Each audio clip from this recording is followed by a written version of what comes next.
Greetings from the Lyceum. It is nice to be back again, my dear friends. I think it's quite a long time, and we are back again. What we have been doing all these days is the most important question that we need to ask ourselves and understand. Before we get into our discussions, as I usually call this as a chatting time, we are chatting on the management concepts. We are chatting on the world-class manufacturing concepts. Yes, it's a free thinking discussion. It's a chat, right? So before we get into this serious talk, I just want to remind you only one thing. We have been quite a long time. Usually we are giving this video a short and sweet one, and I need your support. I want you to subscribe this channel so that we get more of this information. Management, it is only a sharing of thoughts. By sharing that, we both learn. Our learning continues. So this is one of the most important things. So I want you to subscribe. Share it with your friends. No restriction at all. Share it with whomever you like. But that person is capable of understanding our discussion. And then, if possible, encourage them to subscribe. So only these things you can do, so that the rest everything is we are learning. We try to understand things as it is from each other's perspective. Okay, so with that, we try to get into what we are going to discuss today. As a teacher, coach, mentor, and consultant, I used to go to many companies, used to meet many people. My interesting department will always be quality department. You know the obvious reasons. When I am talking to them, I always ask them, do you stop the line? And then do you take action so that the line is getting started again? To start the line again, we need to work on this. It is not just we stop the line and go and take rest. And then whenever there are non-conformities are coming, do we have the habit of raising what we call it as a non-conformity report, as it is called by your own companies? But the concept is this: whenever the problem comes, a paper is raised, people will start working on it, correct it, give some concrete action plans, either implemented or in progress, so that the same problem is not repeating again. Yeah, they say, yeah, we raise NCRs. Okay, so is it getting closed? They say, no, sir, that is a problem. We continue to give it and they are not closing it. And one fine money, we also stopped giving it. Is this a reason? Or is this an excuse?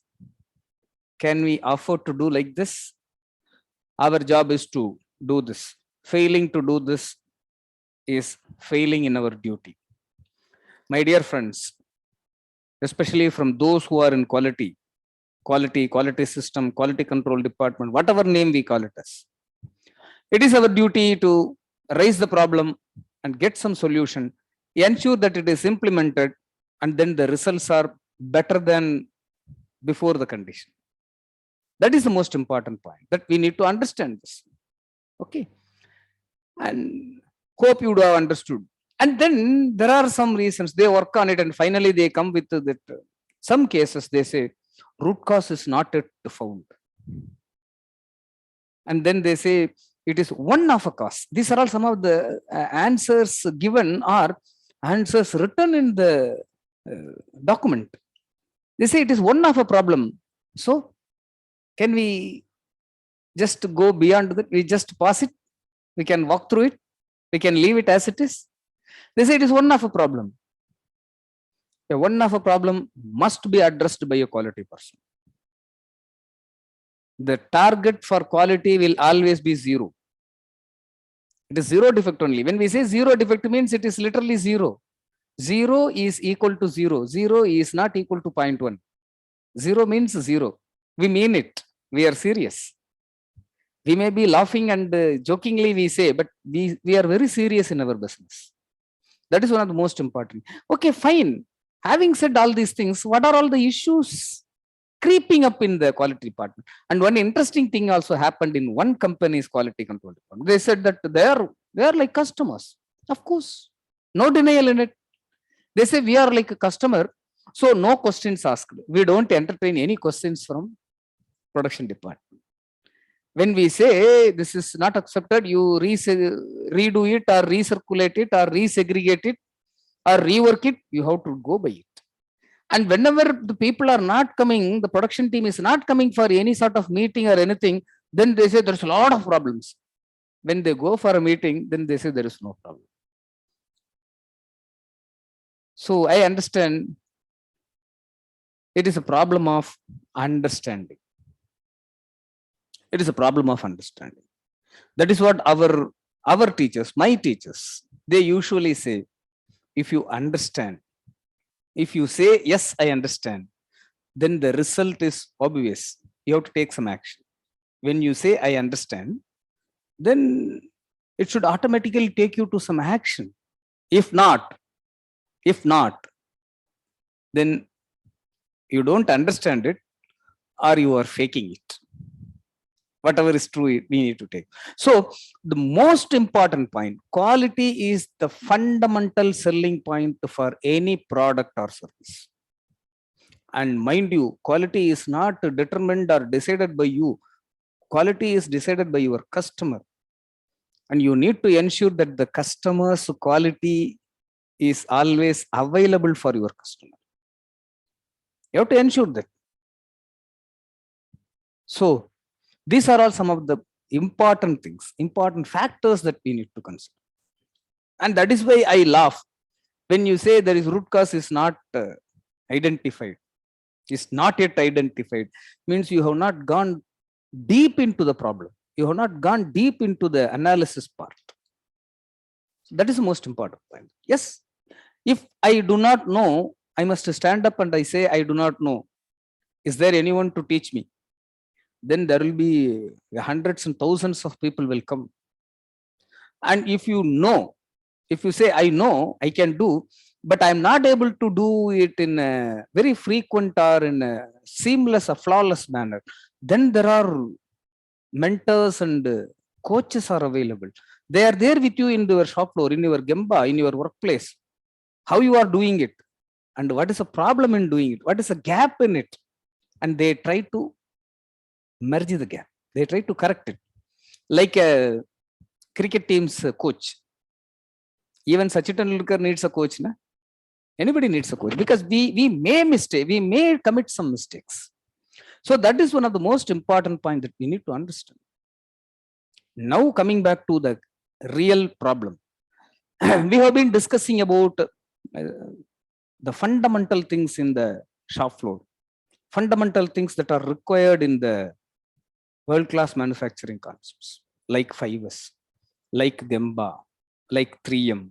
All these things we have been discussing, like daily work management, we have been discussing. Now we are into the most important part of it. That is what the role of engineers, problem solving.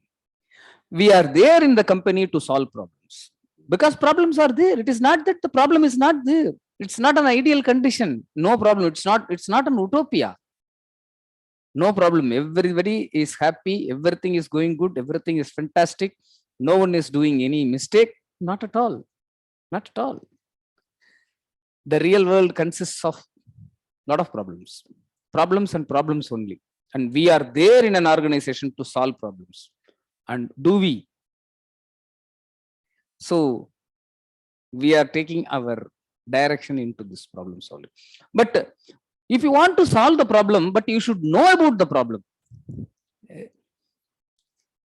You may have your family doctor who has studied MBBS, MS and MD and even foreign FRCS, all these things. But you cannot go and sit in front of him saying that you have studied so many. Please find out what is my problem. Then immediately the doctor will say, please out.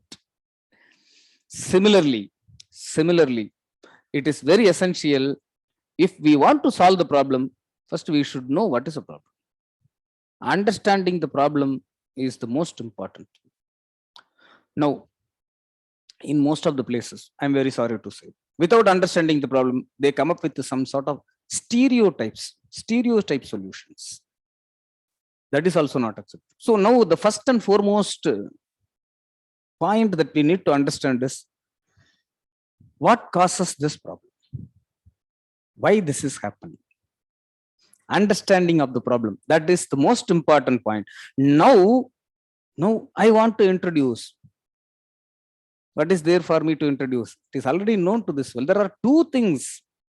There are two types of failures. Two types of things are there. Now, before we get into that, I want to take you some days before. Let me travel with me some 40, 50, 60, 70 years back.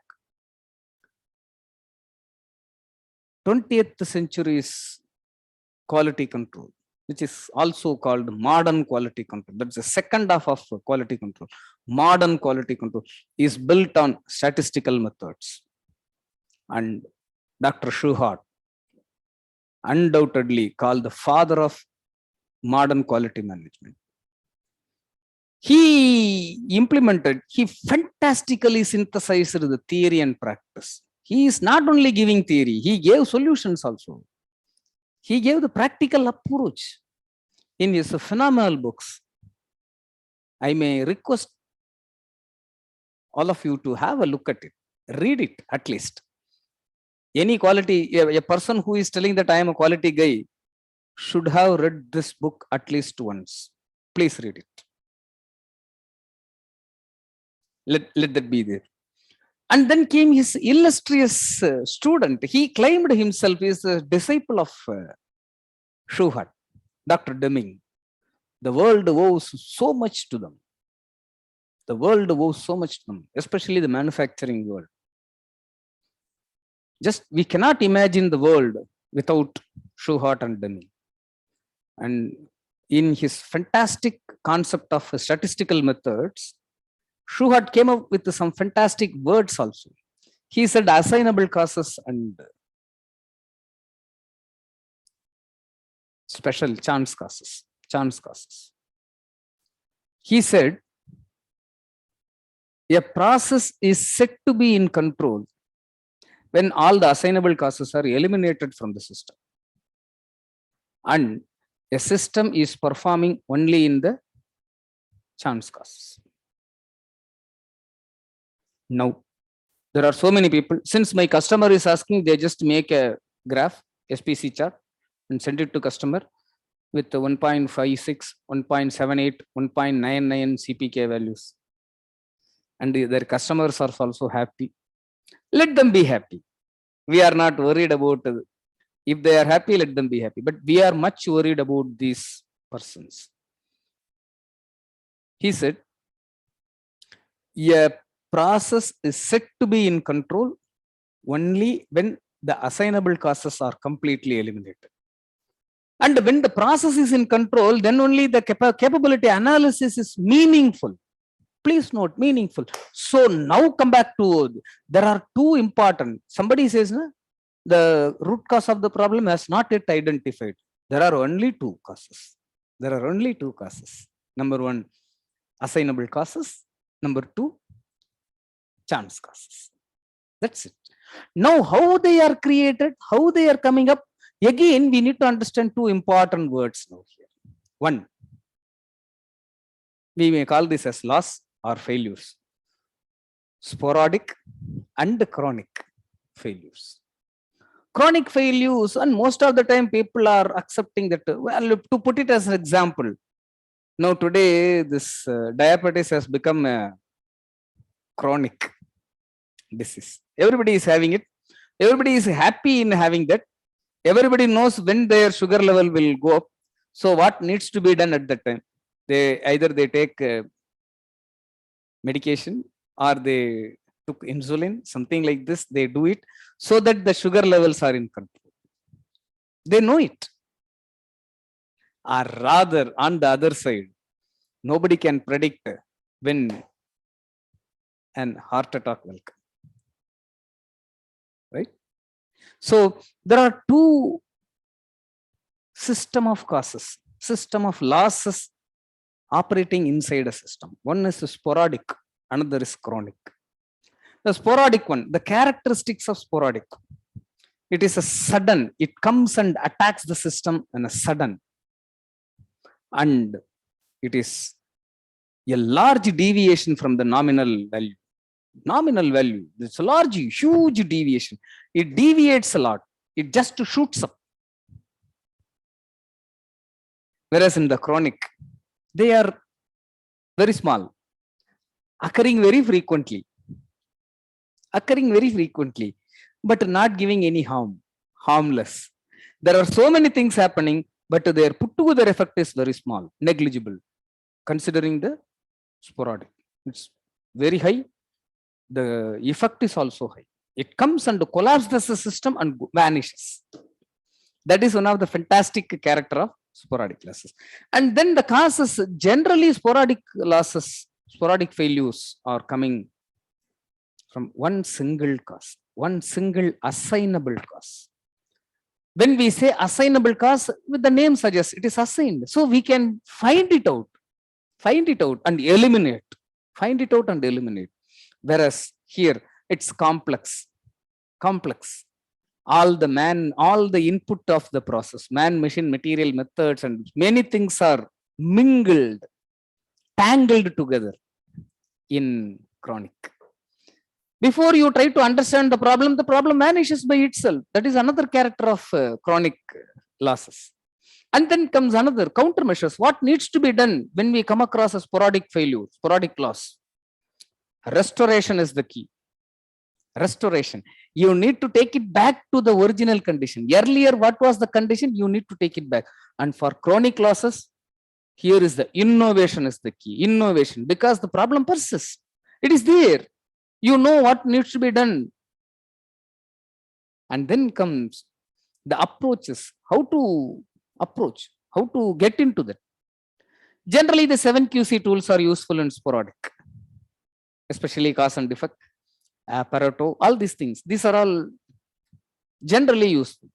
Whereas in chronic defect, a PM is essential. What is PM? It's a phenomena analysis or a physical analysis, we can say. What is phenomena analysis?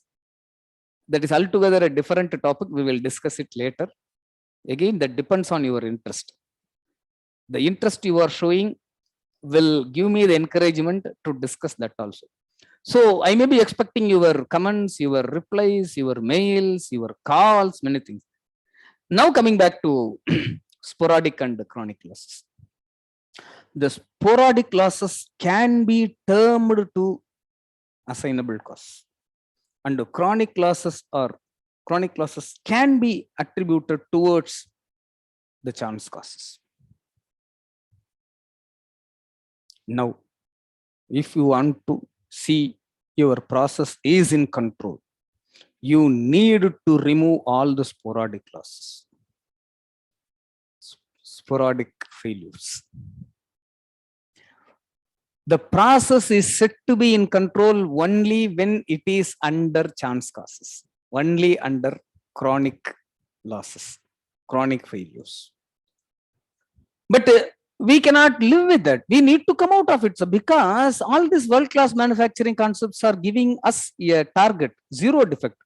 If you want to travel towards zero, innovation is required. It is not a regular, you need to have a breakthrough concept, breakthrough thinking. But for that, you need to first restore the system in its own condition. So elimination of all these assignable causes, elimination of all these sporadic failures will lead us to a place where we can predict how the system can fail, when the system will take a dip, or when the system will shoot up. If that is what the case, what needs to be done? So we know all these things. So that is what the most important point that we need to understand. Gentlemen, This is what the foundation for problem solving, especially quality problem solving. It is our duty. It is our duty to solve problems. Each and every staff in an organization is responsible for solving problems, not telling problems. Not telling problems. Nobody is interested in it. Please, nobody is interested. Nobody is interested. We are here to solve problems. Nobody is interested in your definition of problem or telling the problem. Immediately, your boss will ask, okay, what next? That is what the attitude, that is what the approach. So it is very essential to understand these two concepts. And before I close, I just want to have you one small hint on this. Most of the time, this quality team is taking action without knowing what is the problem or without knowing from where this defect has come. Generally, we call this three types of defects: A, B, and C. A type defects are the one where you can, in the system is producing all the OK pieces. Suddenly something happened, some not OK pieces, wrong components are coming up. And then somebody is taking some action. Something is changing in the system. When I say something is, means preferably the 4M, man, machine, material, and method. Something is changed. Then everything is becoming okay. It's called the A type defect. And opposite to that is the C type defect, where in the initial stage itself, everything is going out of control. Everything is becoming not okay. It is setting related problem. I have not set it right. So everything is coming not okay. So I need to hear the solutions are setting masters, setter qualification, and setting procedures. These are all very, very essential in a CNC setup. When I ask them, do you have a setup procedure? They say, we have it. And then it is a common cookbook. Take the fixture, put it on the table, clamp it. Does this serve any purpose to you? Why do you waste the piece of paper or some space, memory space in your system? No need. Each and every product, each and every setup, each and every component has its own unique setting method. And then setting procedures. So, and then between these two extremes lies a middle path, which is called a B-type defect, wherein everything is coming okay, suddenly something happens, some abnormality happened, and one not okay piece is coming.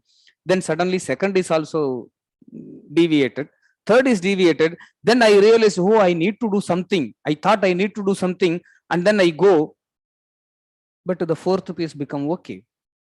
And then fifth okay, sixth okay, life goes on. This is what we call it as a B-type defect. And gentlemen, this is what we call it as chance causes. This is what we may call it as a chronic defect. Because here all these forums are knitted together. It is very difficult to pinpoint the problem, and it is very difficult to understand the effect of the problem also. But most of the problems are the A type, assignable causes.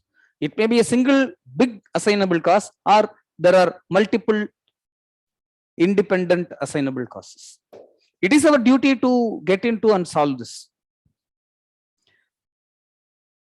A small reminder: subscribe, share, and encourage your friends to subscribe.